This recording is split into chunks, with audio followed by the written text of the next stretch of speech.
back to my YouTube channel. My name is Paul Peters, and we are going to be continuing reading on through the Bible today. We have from the book of Judges, chapters 6 and 7 from the New Living Translation. Before I start reading, make sure you are subscribed and that bell icon is clicked so you can get notifications each time I upload these videos. All right, we're going to get right into Judges chapter 6. The Israelites did evil in the Lord's sight. So the Lord handed them over to the Midianites for 7 years. The Midianites were so cruel that the Israelites made hiding places for themselves in the mountains, caves, and strongholds. Whenever the Israelites planted their crops, marauders from Midian, Amalek, and the people of the east would attack Israel, camping in the land and destroying crops as far away as Gaza. They left the Israelites with nothing to eat, taking all the sheep, goats, cattle, and donkeys. These enemy hordes, coming with their livestock and tents, were as thick as locusts. They arrived on droves of camels too numerous to count, and they stayed until the land was stripped bare. So Israel was reduced to starvation by the Midianites. Then the Israelites cried out to the Lord for help. When they cried out to the Lord because of Midian, the Lord sent a prophet to the Israelites. He said, "This is what the Lord, the God of Israel, says. I brought you up out of slavery in Egypt. I rescued you from the Egyptians and from all who oppressed you. I drove out your enemies and gave you their land. I told you, I am the Lord your God. You must not worship the gods of the Amorites, in whose land you now live. But you have not listened to me." Then the angel of the Lord came and sat beneath the great tree at Ophrah, which belonged to Joash of the clan of Abiezer. Gideon, son of Joash, was threshing wheat at the bottom of a winepress to hide the grain from the Midianites. The angel of the Lord appeared to him and said, "Mighty hero, the Lord is with you." "Sir," Gideon replied, "if the Lord is with us, why has all this happened to us? And where are all the miracles our ancestors told us about? Didn't they say the Lord brought us up out of Egypt? But now the Lord has abandoned us and handed us over to the Midianites." Then the Lord turned to him and said, "Go with the strength you have and rescue Israel from the Midianites. I am sending you." "But Lord," Gideon replied, "how can I rescue Israel? My clan is the weakest in the whole tribe of Manasseh, and I am the least in my entire family." The Lord said to him, "I will be with you, and you will destroy the Midianites as if you were fighting against one man." Gideon replied, "If you are truly going to help me, show me a sign to prove that it is really the Lord speaking to me. Don't go away until I come back and bring my offering to you." He answered, "I will stay here until you return." Gideon returned home. He cooked a young goat, and with a basket of flour he baked some bread without yeast.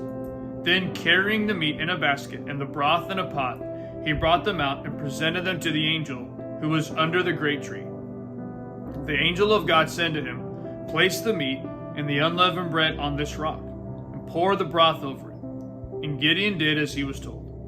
Then the angel of the Lord touched the meat and bread with the tip of the staff in his hand, and fire flamed up from the rock and consumed all he had brought. And the angel of the Lord disappeared. When Gideon realized that it was the angel of the Lord, he cried out, "O sovereign Lord, I am doomed. I have seen the angel of the Lord face to face." "It is all right," the Lord replied. "Do not be afraid. You will not die." And Gideon built an altar to the Lord there and named it Yahweh Shalom, which means the Lord is peace. The altar remains an offer in the land of the clan of Abiezer to this day.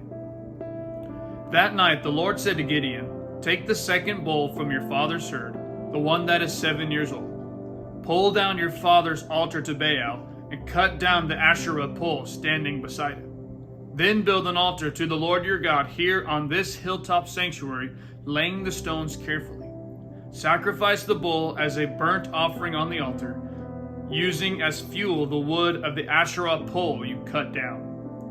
So Gideon took 10 of his servants and did as the Lord had commanded. but he did it at night because he was afraid of the other members of his father's household and the people of the town. Early the next morning, as the people of the town began to stir, someone discovered that the altar of Baal had been broken down and that the Asherah pole beside it had been cut down. In their place, a new altar had been built, and on it were the remains of the bull that had been sacrificed. The people said to each other, "Who did this?" And after asking around and making a careful search, they learned that it was Gideon, the son of Joash. "Bring out your son," the men of the town demanded of Joash. "He must die for destroying the altar of Baal and for cutting down the Asherah pole." But Joash shouted to the mob that confronted him, "Why are you defending Baal? Will you argue his case? Whoever pleads this case will be put to death by morning. If Baal truly is a god, let him defend himself and destroy the one who broke down his altar." From then on, Gideon was called Jerubbaal, which means "let Baal defend himself," because he broke down Baal's altar. Soon afterward, the armies of Midian, Amalek, and the people of the east formed an alliance against Israel and crossed the Jordan, camping in the valley of Jezreel. Then the Spirit of the Lord clothed Gideon with power. He blew a ram's horn as a call to arms, and the men of the clan of Abiezer came to him. He also sent messengers throughout Manasseh, Asher, Zebulun, and Naphtali, summoning their warriors, and all of them responded.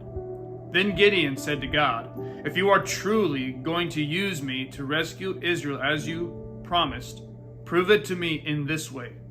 I will put a wool fleece on the threshing floor tonight. If the fleece is wet with dew in the morning, but the ground is dry, then I will know that you are going to help me rescue Israel as you promised." And that is just what happened. When Gideon got up early the next morning, he squeezed the fleece and wrung out a whole bowl full of water. Then Gideon said to God, "Please don't be angry with me, but let me make one more request. Let me use the fleece for one more test. This time let the fleece remain dry, while the ground around it is wet with dew." So that night God did as Gideon asked. The fleece was dry in the morning, but the ground was covered with dew. Judges chapter 7. So Jerubbaal, that is Gideon, and his army got up early and went as far as the spring of Harod. The armies of Midian were camped north of them in the valley near the hill of Moreh. The Lord said to Gideon, "You have too many warriors with you. If I let all of you fight the Midianites, the Israelites will boast to me that they saved themselves by their own strength. Therefore tell the people, whoever is timid or afraid may leave this mountain and go home." So 22,000 of them went home, leaving only 10,000 who were willing to fight. But the Lord told Gideon, "There are still too many. Bring them down to the spring, and I will test them to determine who will go with you and who will not." When Gideon took his warriors down to the water, the Lord told him, "Divide the men into two groups. In one group, put all those who cup water in their hands and lap it up with their tongues like dogs. In the other group, put all those who kneel down and drink with their mouths in the stream." Only 300 of the men drank from their hands. All the others got down on their knees and drank with their mouths in the stream. The Lord told Gideon, "With these 300 men, I will rescue you and give you victory over the Midianites. Send all the others home." So Gideon collected the provisions and ram's horns of the other warriors and sent them home. But he kept the 300 men with him. The Midianite camp was in the valley just below Gideon. That night the Lord said, "Get up, go down into the Midianite camp, for I have given you victory over them. But if you are afraid to attack, go down to the camp with your servant Purah. Listen to what the Midianites are saying, and you will be greatly encouraged. Then you will be eager to attack." So Gideon took Purah and went down to the edge of the enemy camp. The armies of Midian, Amalek, and the people of the east had settled in the valley like a swarm of locusts. Their camels were like grains of sand on the seashore, too many to count. Gideon crept up just as a man was telling his companion about a dream. The man said, "I had this dream, and in my dream a loaf of barley bread came tumbling down into the Midianite camp. It hit a tent, turned it over, and knocked it flat." His companion answered, "Your dream can only mean one thing. God has given Gideon, son of Joash, the Israelite, victory over Midian and all its allies." When Gideon heard the dream and its interpretation, he bowed and worshipped before the Lord. Then he returned to the Israelite camp and shouted, "Get up, for the Lord has given you victory over the Midianite hordes." He divided the 300 men into 3 groups and gave each man a ram's horn and a clay jar with a torch in it. Then he said to them, "Keep your eyes on me. When I come to the edge of the camp, do just as I do. As soon as I and those with me blow the ram's horns, blow your horns too, all around the entire camp, and shout, for the Lord and for Gideon." It was just after midnight, after the changing of the guard, when Gideon and the 100 men with him reached the edge of the Midianite camp. Suddenly they blew the ram's horns and broke their clay jars. Then all 3 groups blew their horns and broke their jars. They held the blazing torches in their left hands and the horns in their right hands, and they all shouted, "The sword for the Lord and for Gideon." Each man stood at his position around the camp and watched as all the Midianites rushed around in a panic, shouting as they ran to escape. When the 300 Israelites blew their ram's horns, the Lord caused the warriors in the camp to fight against each other with their swords. Those who were not killed fled to places as far away as Beth Shittah near Zerah and to the border of Abel Maholah near Tabbath.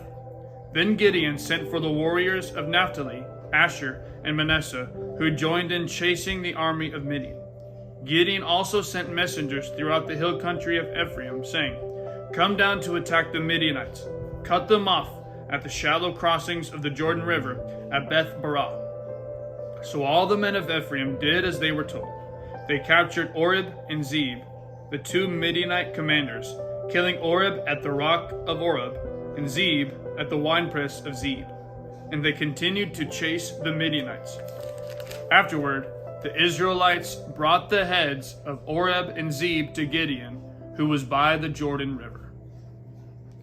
That concludes today's reading of the scriptures.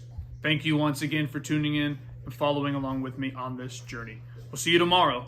I love you, and God bless.